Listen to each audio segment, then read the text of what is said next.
Sophie Moreau passait inaperçue dans la vie, nettoyant les appartements de gens qui ne daignaient jamais regarder son visage, jusqu'au jour où un millionnaire arrogant lui fit une proposition insensée, 200 000 € pour se faire passer pour son épouse pendant 30 jours. Elle accepta par pur désespoir, mais lorsque ses lèvres effleurèrent les siennes lors d'un faux dîner, quelque chose bascula. Parce que parfois, ce qui débute comme une mise en scène s'avère être la vérité la plus profonde que l'on ait jamais vécue. Tout a commencé un mardi matin, lorsque Sophie pénétra dans le bureau le plus luxueux qu'elle ait jamais vu. Sol en marbre, vue imprenable sur tout Paris, tableau valant plus que sa propre maison. Elle était là pour un entretien d'embauche en tant qu'agent d'entretien. Main moite, CV froissé dans son vieux sac. Antoine Delacroix ne leva même pas les yeux à son entrée. Il continua de taper sur son ordinateur portable, costume impeccable, la posture de celui qui n'a jamais eu à solliciter qui que ce soit. Lorsqu'il la regarda finalement, ce fut avec ce genre de regard qui transperce, qui évalue, qui juge en 2 secondes. Mais il s'arrêta. Il l'observa un instant de plus et prononça quelque chose que Sophie ne s'attendait pas à entendre. « Je n'ai pas besoin d'une femme de ménage. J'ai besoin d'une épouse. Pour 30 jours. 200 000 €. Sophie cligna des yeux désemparés. Il se pencha sur sa chaise, les doigts entrelacés, et posa la question qui allait tout bouleverser. « Acceptez-vous de vendre votre dignité pour de l'argent? Ou êtes-vous trop orgueilleuse ?» Sophie avait 27 ans et se levait tous les jours à 4h30 du matin, non par choix, mais par nécessité. La cité où elle résidait avec sa mère se trouvait en banlieue, à 3 bus du quartier chic où elle nettoyait les hôtels particuliers de gens qui ignoraient son nom. Elle se souvenait de ses 18 ans, rêvant de devenir vétérinaire. Elle passait des heures à la bibliothèque municipale, étudiant la biologie, l'anatomie animale, s'imaginant le jour où elle sauverait des vies. Mais son père était parti sans prévenir, sans explication.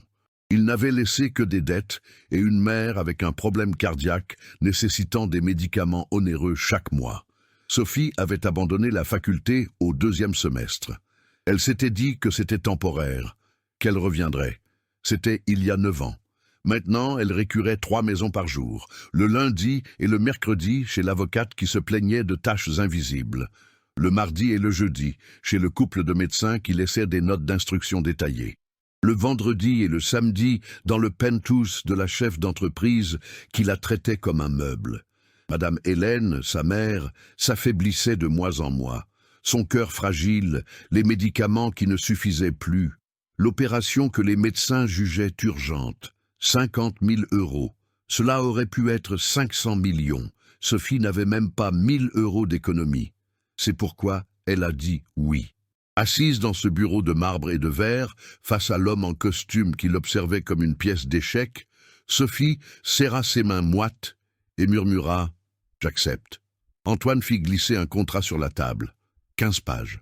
Clause sur le comportement, les apparitions publiques, les règles de cohabitation. Aucun contact physique au-delà de ce qui était nécessaire pour la mise en scène. Aucun attachement émotionnel. 30 jours précis. 200 000 € à la fin. Sophie signa sans tout lire.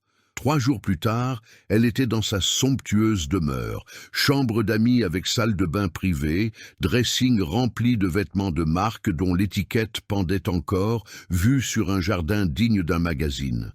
Antoine frappa à la porte à 19h. Il entra sans attendre de réponse. « Demain, vous rencontrez ma grand-mère. Elle ne doit rien soupçonner. Compris ?» Sophie acquiesça. Il fit volte-face pour partir, mais s'arrêta au seuil. « Et Sophie, ne confondez pas la comédie et la réalité. » La porte se referma, et c'est là que tout a commencé à se fissurer. Le 6e jour, Sophie ouvrit le dressing et trouva une robe noire suspendue devant toutes les autres. Un mot collé au cintre. « Portez ceci ce soir. Dîner de charité à 20h. » Le tissu était si fin qu'il semblait glisser entre ses doigts. Décolleté discret, tombé parfait, le genre de pièce qui coûte plus que 3 mois de son ancien salaire. Sophie l'enfila lentement, comme on touche à quelque chose de sacré, Lorsqu'elle se regarda dans le miroir, elle ne reconnut pas la femme dans le reflet. Cheveux relevés en un chignon élégant, maquillage léger, la robe qui transformait son corps ordinaire en une silhouette digne d'un magazine. Pendant une seconde, juste une, elle s'autorisa à imaginer. Et si cette vie était réelle? Et si elle appartenait vraiment à ce monde de cristal et de lumière douce? Antoine frappa à la porte à 19h30. Il faut répéter. Elle ne comprit pas. Répéter quoi? Aujourd'hui, nous serons observés. Nous devons paraître crédibles. Il entra dans la pièce et ferma la porte. Il posa une main sur sa taille, prit l'autre main avec une délicatesse calculée. Il y aura une valse. Savez-vous danser? Sophie secoua la tête. Alors suivez-moi. Il la guida à travers la pièce, pas lent, compté. 1, 2, 3, 1, 2, 3. Sa main était chaude contre le tissu fin de la robe. Sophie sentait son cœur s'accélérer, ne sachant pas si c'était la nervosité ou quelque chose d'autre qu'elle ne voulait pas nommer. « Regardez-moi pendant que nous dansons, » dit-il à voix basse. « Les gens doivent y croire. » Elle leva les yeux, et pour la première fois, il la vit vraiment. Pas l'employée, pas la contractuelle temporaire. Sophie. La femme qui avait de la peur dans les yeux, mais qui était là malgré tout. Quelque chose changea sur son visage, juste un instant. Puis il lâcha sa taille et recula. « Vous vous en sortirez bien. » Le salon était bondé de gens riches et distingués. Lustres en cristal, champagne français, conversations sur les investissements et les voyages en Europe. Sophie se sentait comme une usurpatrice, même vêtue comme toutes les autres femmes. Antoine la présentait avec un naturel étudié. « Mon épouse, Sophie. » Elle souriait, serrait des mains, faisait semblant d'être à sa place, jusqu'à ce qu'une femme en rouge traverse la salle, droit vers eux. « Antoine ! Quelle surprise !» La voix était froide comme la glace. Ses yeux parcoururent Sophie de haut en bas, évaluant, mesurant, jugeant. « Camille !» dit Antoine tendu. Elle était sublime, le genre de beauté coûteuse, travaillée, impeccable. Et à la façon dont elle regardait Antoine, Sophie comprit immédiatement. Ex-fiancée. Cela ne pouvait être qu'elle. « Alors, c'est ça la nouvelle, épouse ?» Camille étira le mot comme si c'était une plaisanterie. « Intéressant. Tu avais l'habitude d'avoir des exigences plus élevées. » Sophie sentit son visage s'embraser. « Camille, ne... » commença Antoine, mais sa voix s'éteignit. « Que faites-vous, ma chère? Quelle est votre profession ?» Silence. Sophie ouvrit la bouche, mais aucun mot n'en sortit. Avocate, chef d'entreprise, architecte, n'importe quel mensonge sonnerait faux. Je... commença-t-elle. Camille sourit, un sourire de quelqu'un qui savait déjà la réponse. Laissez-moi deviner. Vous ne faites rien, juste une autre chasseuse de fortune. Antoine ne dit rien. Il resta là, immobile, les yeux fixés sur le sol. Sophie se retourna et marcha rapidement vers la sortie. Elle traversa toute la salle, les larmes lui brûlant les yeux, entendant les murmures commencer derrière elle. Dehors, appuyée contre le mur froid du couloir, elle regarda la robe coûteuse qu'elle portait. Et pour la première fois depuis qu'elle était entrée dans ce mensonge, Sophie ressentit quelque chose de pire que la honte. Elle sentit qu'elle avait vendu non seulement 30 jours de sa vie, elle avait vendu qui elle était. Sophie rentra seule au manoir. Antoine resta à l'événement, faisant ce qu'il faisait le mieux, prétendre que tout allait bien. Elle verrouilla la porte de la chambre d'amis, enleva la robe comme on arrache sa propre peau, et s'assit sur le sol froid, toujours chaussé de ses talons.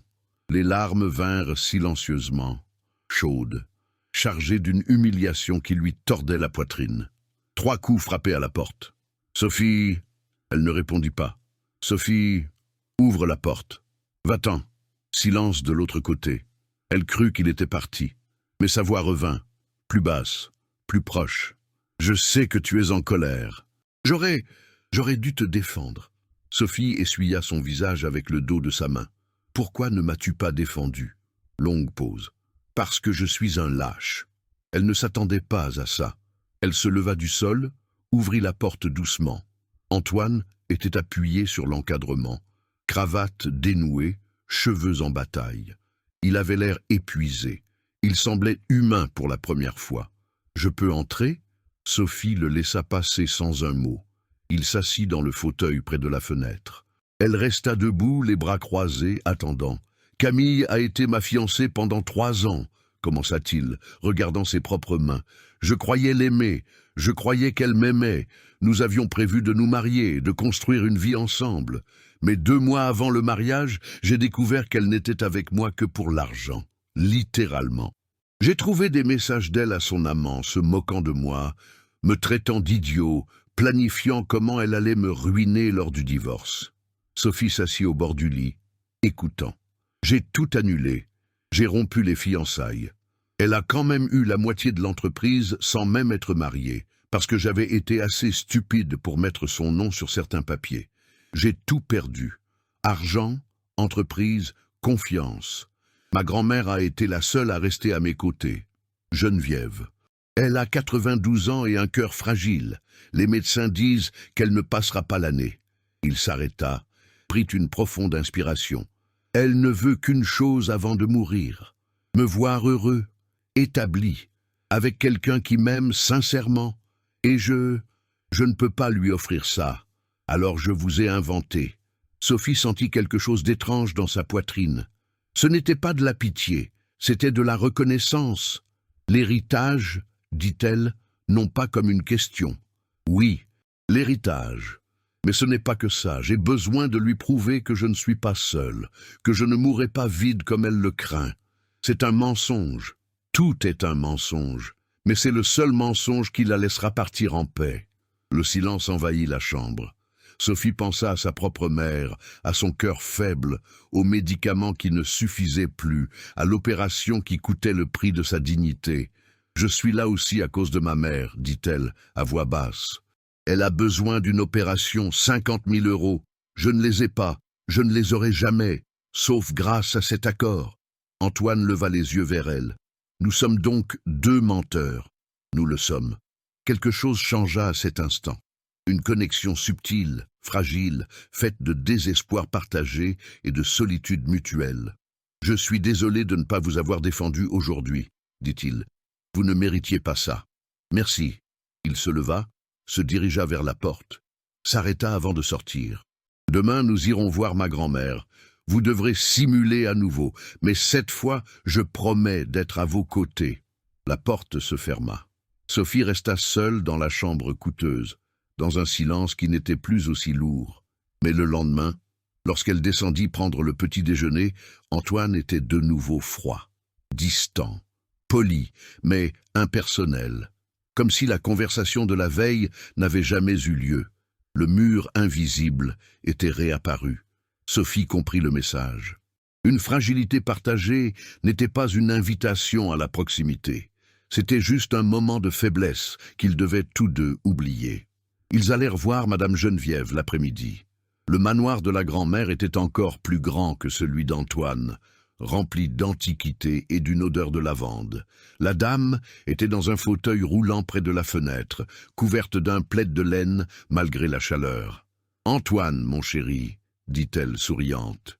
Puis elle regarda Sophie avec des yeux vifs, attentifs, du genre qui en voit plus qu'il ne faudrait. « Et vous devez être la fameuse Sophie. »« Oui, mamie, c'est mon épouse. » Geneviève tendit la main. Sophie la serra délicatement, sentant ses doigts fins et froids. « Asseyez-vous ici, ma chère.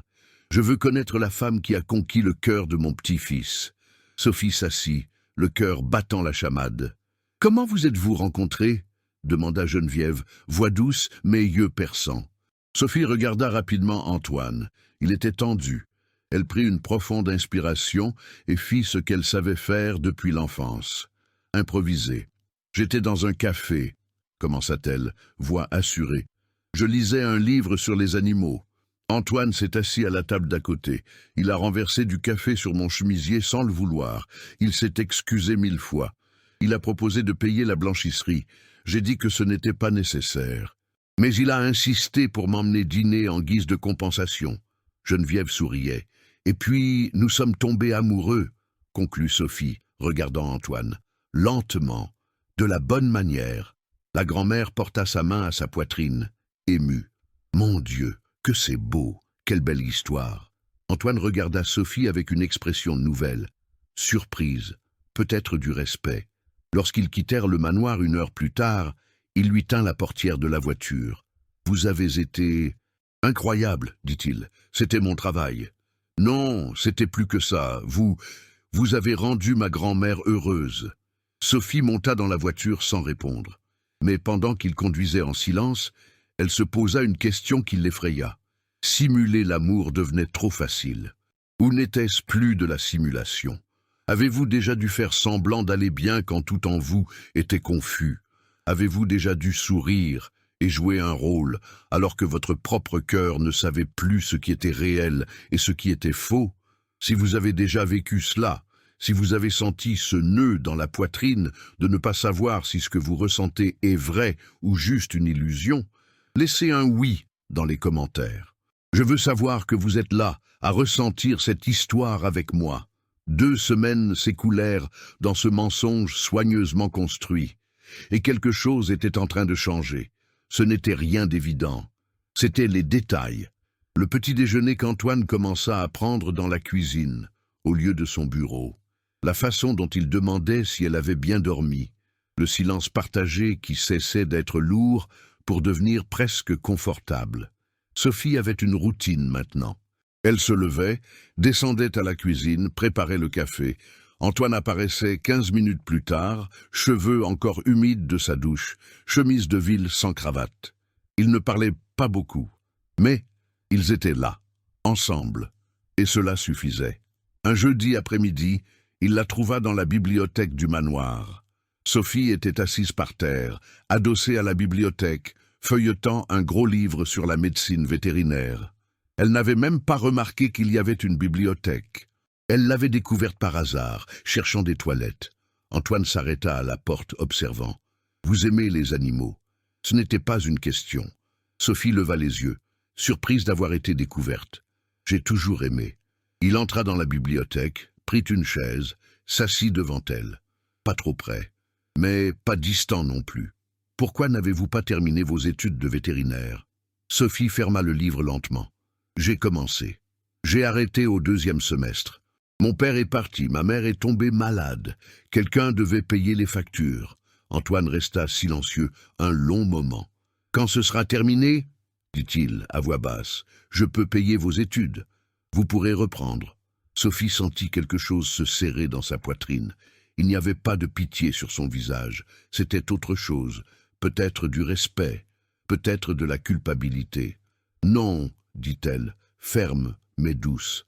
Je ne veux pas de votre pitié. Je ne veux rien d'autre que ce qui a été convenu. » Il cligna des yeux, surpris. « Ce n'est pas de la pitié. » « Alors, qu'est-ce que c'est ?» Antoine ouvrit la bouche, la referma. Il n'avait pas de réponse. Il se leva, marcha jusqu'à la porte, s'arrêta avant de sortir. « Vous auriez mérité de finir. » Et il s'en alla. 2 jours plus tard, Sophie était à l'arrière du manoir, lorsqu'elle vit un chat errant, maigre, au pelage sale, boitant. Elle s'approcha lentement, posa une soucoupe de lait. Le chat but avec avidité. Elle ignorait qu'Antoine l'observait depuis la fenêtre du 1er étage. Le lendemain, lorsque Sophie revint au même endroit, il y avait 3 sacs de croquettes haut de gamme empilés près du mur. Un mot dessus, « Pour vos amis », sans signature. Mais elle savait. Sophie prit le billet, le mit dans sa poche, et pour la première fois depuis 2 semaines, sourit. Un petit sourire, sincère, qui n'était pas destiné aux caméras ou aux contrats. Ce soir-là, pendant le dîner, elle regarda Antoine de l'autre côté de la table. « Merci, dit-elle simplement. » Il leva les yeux de son assiette. Pour les croquettes. Antoine esquissa un demi-sourire, presque imperceptible. De rien. Et à cet instant, quelque chose se déplaça entre eux. Quelque chose de fin, de fragile, mais de réel. Sophie ne savait pas si c'était bien ou dangereux. Mais pour la première fois depuis qu'elle était entrée dans cette maison, elle eut envie de rester. La 3e semaine, Antoine annonça pendant le petit déjeuner. « Dîner de famille samedi, tout le monde sera là. Ma grand-mère, oncle, cousin. C'est le test final. » Sophie s'arrêta, la tasse en l'air. « Test final ? S'il nous croit, ma grand-mère signera les papiers de l'héritage lundi, et vous recevrez l'argent 3 jours après. Fin de l'accord. Fin de l'accord. » Les mots résonnèrent étrangement dans la poitrine de Sophie. Elle acquiesça lentement. J'ai compris. Les jours suivants furent tendus. Antoine la prépara comme on entraîne une actrice pour le rôle le plus important de sa carrière. Nom des oncles, histoire de famille, détails qu'une véritable épouse saurait. Le vendredi soir, veille du dîner, il frappa à sa porte. Il faut répéter. Sophie ouvrit la porte, confuse. Répéter quoi? J'ai déjà tout mémorisé. Ce n'est pas ça. Il entra, ferma la porte derrière lui. Ils s'attendront à de l'intimité, des gestes, des regards. Un baiser peut-être. L'air devint lourd. Un baiser, répéta Sophie à voix basse, juste pour que ça paraisse réel. Ils restèrent là, immobiles au milieu de la pièce, la distance entre eux semblant à la fois énorme et inexistante. Antoine fit un pas en avant. Ça peut être rapide, juste pour savoir comment faire le moment venu. Sophie ne bougea pas. Il leva la main lentement, toucha son visage du bout des doigts, la peau chaude, le contact trop doux pour n'être qu'une comédie. « Comme ça ?» murmura-t-il. « Comme ça ?» répondit-elle presque sans voix. Et puis il se pencha. Le baiser commença légèrement, presque hésitant, lèvres se touchant avec prudence, comme on explore un terrain inconnu. Mais quelque chose changea. Antoine approfondit le baiser, sa main glissant vers sa nuque, ses doigts dans ses cheveux. Sophie agrippa le tissu de sa chemise, le tirant plus près. Ce n'était plus une répétition. C'était réel, désespéré, inévitable. Lorsqu'ils se séparèrent enfin, tous deux haletants, Antoine recula comme s'il avait reçu un choc. « Pardon, Pardon. » Il sortit de la pièce sans regarder en arrière. Sophie resta seule, les doigts sur ses lèvres, le cœur battant, sachant que tout avait basculé. Le dîner eut lieu dans un manoir encore plus grand que celui d'Antoine. Lustre gigantesque, longue table en acajou, couverts en argent, toute la famille réunie. 15 personnes observant chacun de ses gestes. Sophie portait une robe bleu marine, cheveux lâchés, maquillage discret. Elle avait l'air de ce que l'on attendait d'elle. Une épouse, la femme d'Antoine Delacroix. Il la présenta un par un.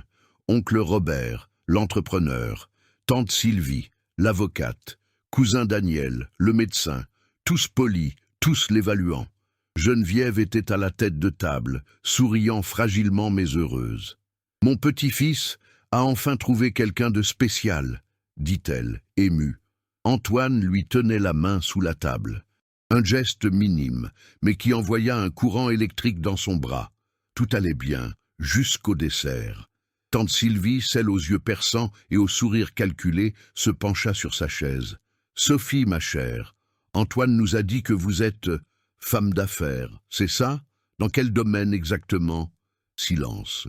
Sophie sentit toute la tension se braquer sur elle. « commença-t-elle. « Parce que j'ai essayé de chercher votre entreprise en ligne et je n'ai rien trouvé. » L'air devint pesant. Antoine serra la main de Sophie. Elle est en phase de structuration. Elle n'a pas encore de site web. Intéressant. Sylvie sourit, mais sans gentillesse. Et avant cela, que faisiez-vous? Sophie prit une profonde inspiration, et ce fut Antoine qui répondit, voix ferme, les yeux fixés sur ceux de sa tante.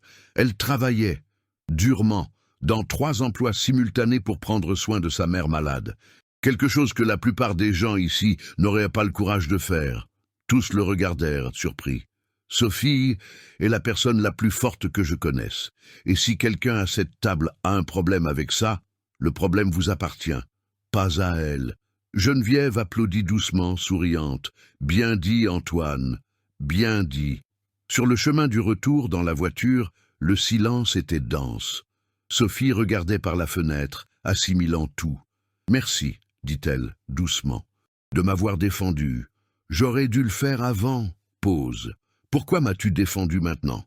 Antoine serra le volant. « Parce que j'en ai marre de faire semblant. » Sophie se tourna vers lui. « Faire semblant de quoi ?» Il arrêta la voiture devant le manoir, coupa le moteur. Il resta à regarder le volant comme si les mots avaient du mal à sortir, que ce n'est qu'un accord, que vous ne comptez pour rien, que je ne... Il ne termina pas. Sophie sentit son cœur s'emballer. Antoine... Non. Il ouvrit la portière, sortit de la voiture. Oubliez, Je n'aurais rien dû dire. Il entra dans la maison sans l'attendre. Sophie resta dans la voiture, seule, les larmes lui brûlant les yeux. 3 jours plus tard, un mardi matin, elle se réveilla avec une décision prise. Elle ne pouvait pas continuer, pas comme ça, pas en ressentant ce qu'elle ressentait alors qu'il érigeait des murs chaque fois qu'il se rapprochait. Il restait 9 jours avant la fin de l'accord. Mais Sophie n'en pouvait plus. Elle fit sa valise en silence, laissa une lettre sur le lit. « Antoine, je ne peux plus faire ça. Garde l'argent. Je trouverai un autre moyen. Pardon. Sophie. » Elle prit sa valise, marcha dans le couloir, descendit les escaliers. La maison était vide.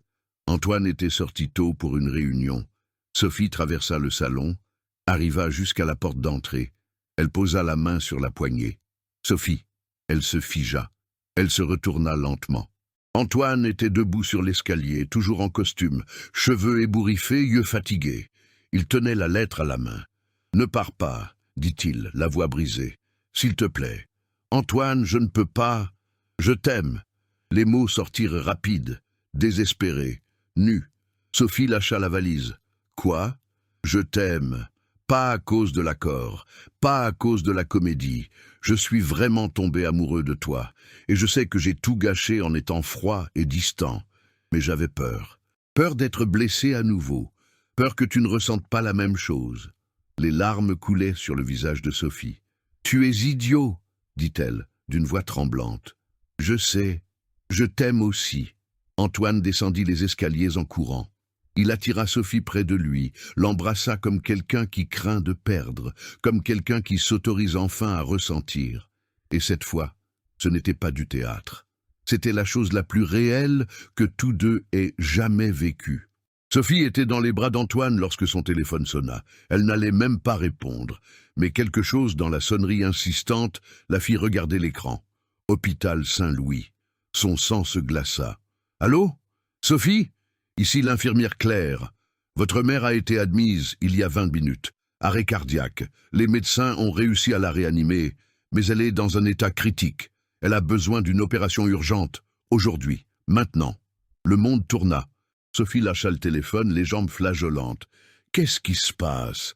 Antoine lui tint les épaules. « Ma mère, elle a besoin d'une opération immédiate. Je n'ai pas l'argent encore. L'accord n'est pas terminé. Je ne... » Les mots sortirent précipitamment, entrecoupés de panique. Antoine prit les clés de la voiture. « On y va. Mais je ne peux pas payer. Sophie. » Il lui tint le visage de ses 2 mains, fermement mais doucement. « Je vais régler ça. Maintenant, allons-y. » Le trajet jusqu'à l'hôpital fut flou. Antoine conduisit rapidement, sa main libre tenant celle de Sophie tout le temps. Elle pleurait en silence, regardant par la fenêtre, priant pour qu'il ne soit pas trop tard. À leur arrivée, Antoine n'attendit pas dans la salle d'attente. Il entra directement à la réception, posture droite, voix ferme. « Hélène Dubois. Où est-elle ? » « Monsieur, vous êtes le gendre. Je veux parler au médecin responsable, immédiatement. » 5 minutes plus tard, un médecin en blouse blanche apparut, l'air fatigué. « Madame Dubois a besoin d'une intervention chirurgicale immédiate. Remplacement de valve. C'est complexe, coûteux et sans garantie. »« Combien ?» demanda Antoine. « 50 000 €. Mais nous devons opérer dans les 2 heures. Ou opérer là. Je couvre tous les frais. Je veux les meilleurs chirurgiens disponibles. Maintenant. » Le médecin cligna des yeux, surpris. « Monsieur, je... » Antoine sortit sa carte de crédit de son portefeuille, la mit dans la main du médecin. « Faites ce qu'il faut pour la sauver. L'argent n'est pas un problème. » Sophie regardait, paralysée.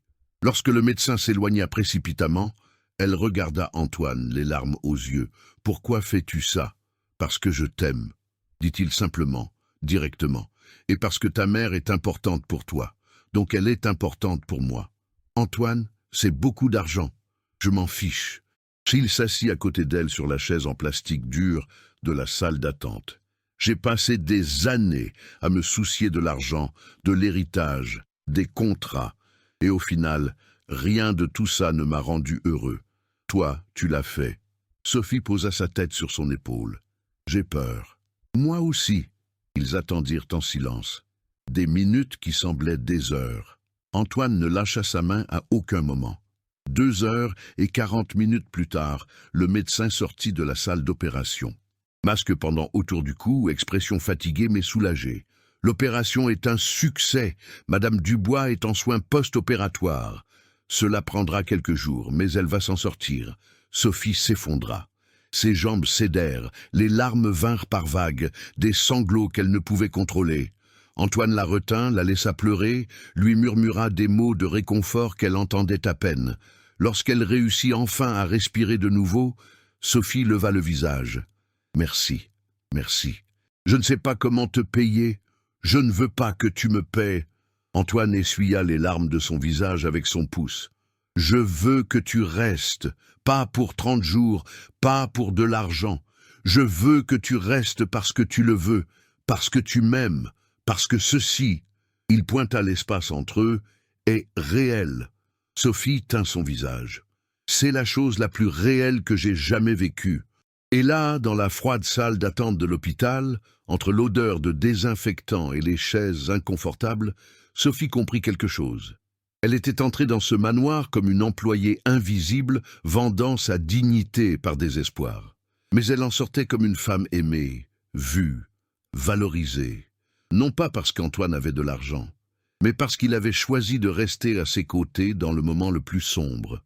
Et ce choix valait plus que n'importe quel contrat. 8 mois plus tard. La clinique vétérinaire était petite. 2 salles de consultation, une réception chaleureuse avec des chaises en bois, une odeur de désinfectant et de croquettes. Rien de luxueux, mais c'était la sienne. Sophie portait une blouse blanche, avec son nom brodé sur la poche, cheveux attachés en queue de cheval simple, sans maquillage, un sourire sincère tandis qu'elle tenait un chaton dans ses bras. Le même chat errant qu'elle avait nourri des mois auparavant à l'arrière du manoir. « Voilà, petit. Tu es guéri !» La propriétaire du chat, une dame âgée, sourit, reconnaissante. « Merci, docteur. »« Docteur. » Le mot sonnait encore étrange. Bien, mais étrange. À la réception, Madame Hélène organisait les dossiers des patients. Rétablie, en bonne santé, travaillant aux côtés de sa fille. Les deux échangèrent un regard lorsque la cliente sortit. Elles n'eurent pas besoin de parler. Elles sourirent simplement. La porte de la clinique s'ouvrit. Antoine entra avec 2 tasses de café, cravate lâche, cheveux ébouriffés par le vent. Il ne venait plus en voiture, avec chauffeur. Il conduisait lui-même. Il travaillait 12 heures par jour à reconstruire l'entreprise à partir de zéro, sans raccourci, sans héritage facile. Madame Geneviève avait découvert la vérité sur l'accord 2 semaines après l'opération d'Hélène. Sophie s'attendait à de la colère, de la déception, du rejet. Mais la grand-mère se contenta de rire avec cet éclat malicieux dans les yeux et dit « Je le savais depuis le premier jour, mais j'ai aussi vu quand cela a cessé d'être un mensonge. » Elle signa les papiers de l'héritage malgré tout. Et mourut en paix 3 mois plus tard, sachant que son petit-fils avait enfin trouvé quelque chose de réel. Antoine posa le café sur la table, embrassa le front de Sophie. Elle portait une blouse, mais son ventre arrondi était impossible à cacher. 6 mois de grossesse. Il posa sa main sur la courbe douce, sentit le bébé donner un coup de pied. « Elle est agitée aujourd'hui, » dit Sophie, souriante. « Comme sa mère. » Sophie leva les yeux au ciel, mais ne put masquer son sourire.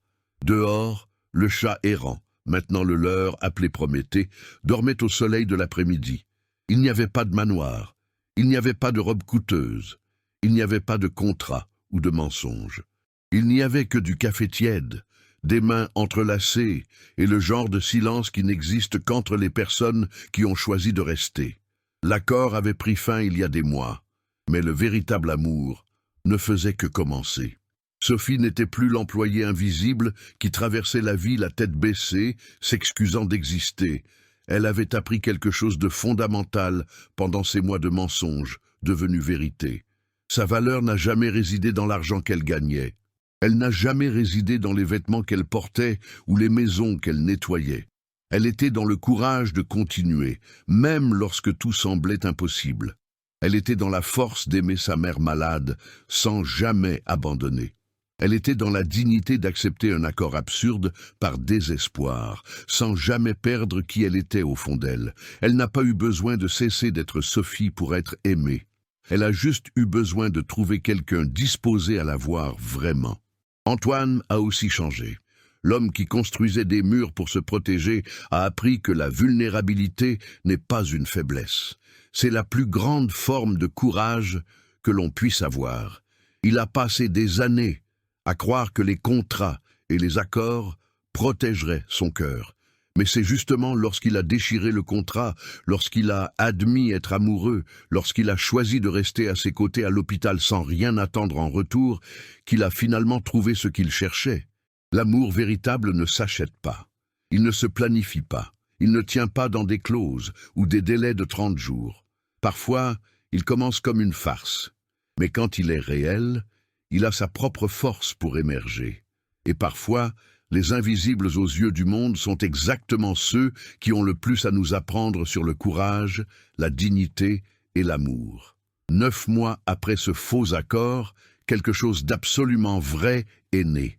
Une petite fille, aux yeux vifs et aux cris puissants. Et avec elle est née aussi une famille que personne n'avait planifiée, mais que tous ont choisi, chaque jour, pour toujours. Si cette histoire vous a touché de quelque manière que ce soit, laissez un like pour que je sache que vous l'avez ressenti avec moi.